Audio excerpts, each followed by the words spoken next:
Alors l'Égypte fait tomber le Cameroun au bout de la nuit dans une séance de tir au but sans suspense. Je vous rappelle que les mecs, ils ont manqué 3 pénaltys sur 4. En termes de bilan, on ne peut pas faire pire. C'est sans doute le pire bilan de toute l'histoire de la Coupe d'Afrique des Nations. Le Cameroun qui s'incline au bout de la nuit face à l'Égypte. Un match vraiment électrique des deux côtés, un match équilibré. J'ai vu un match vraiment équilibré, même si le Cameroun a vraiment semblé avoir pris vraiment l'avance sur l'Égypte au début du match. Plus le match avançait, plus je sentais vraiment les Camerounais se replier derrière et surtout ils ont eu peur. C'est peut-être un choix du coach camerounais, mais personnellement j'ai vu vraiment une équipe vraiment qui a commencé à reculer. Au moment où l'Égypte commençait à avoir peur, le Cameroun a commencé à reculer. Donc vraiment le match a fini par être équilibré des deux côtés.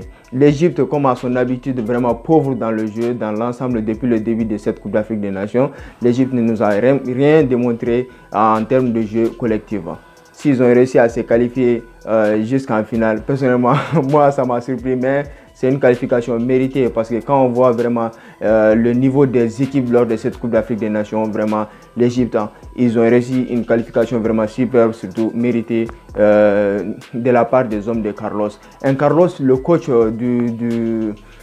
de l'Égypte, vraiment, aujourd'hui, il était un peu remonté, le gars, vraiment. Et il a fini par prendre un carton rouge logique. Parce que le monsieur, vraiment, il s'est plaigné beaucoup et surtout, il était beaucoup trop remonté. C'est peut-être la pression du match, c'est possible. Donc, vraiment, il était vraiment un peu au cran. À chaque instant, il en profitait pour vraiment critiquer l'arbitrage, surtout crier sur l'arbitre. Donc, il a fini par prendre un carton rouge logique. Du côté camerounais, je pense que surtout Vincent Aboubakar, il a été trop transparent dans ce match, vraiment très décevant dans ce match. Le joueur qui était vraiment en jambe du côté camerounais, je pense que c'était Charles Toko Ekambi, vraiment. Gars, vraiment, il était vraiment en jambe, même si la finition, niveau intelligence de jeu, c'était pas au rendez-vous comme c'est l'habitude avec lui. Vraiment, je pense que Charles Toko Ekambi, c'est l'intelligence de jeu qui lui manque à chaque fois, depuis le début de cette CAN. Donc le Cameroun qui est éliminé de sa Coupe d'Afrique des Nations. Cette Coupe d'Afrique des Nations, vraiment, dans le bilan, dans l'ensemble, vraiment, c'est une CAN qui nous a réservé des surprises. Et surtout, vraiment, des équipes comme l'Égypte, on ne les attendait pas jusqu'en finale. Et Mohamed Salah, vraiment transparent, je pense que cela peut s'expliquer par plusieurs faits. Surtout qu'il est mal entouré, je pense, vraiment, dans cet effectif de l'Égypte. Mohamed Salah, vraiment, il est mal entouré avec des joueurs comme Mohamed à ses côtés et Mohamed Mustafa et Omar, vraiment, sont des joueurs qui n'ont pas d'intelligence de jeu, qui sont toujours statiques.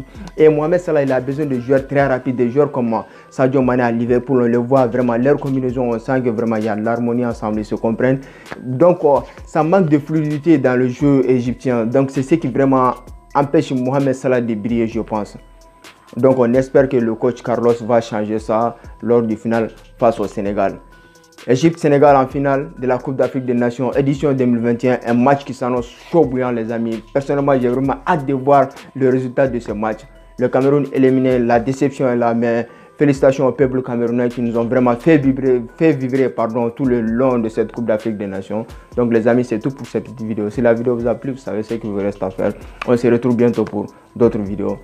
Bonne soirée à tous. Et que la fête continue sur le continent africain.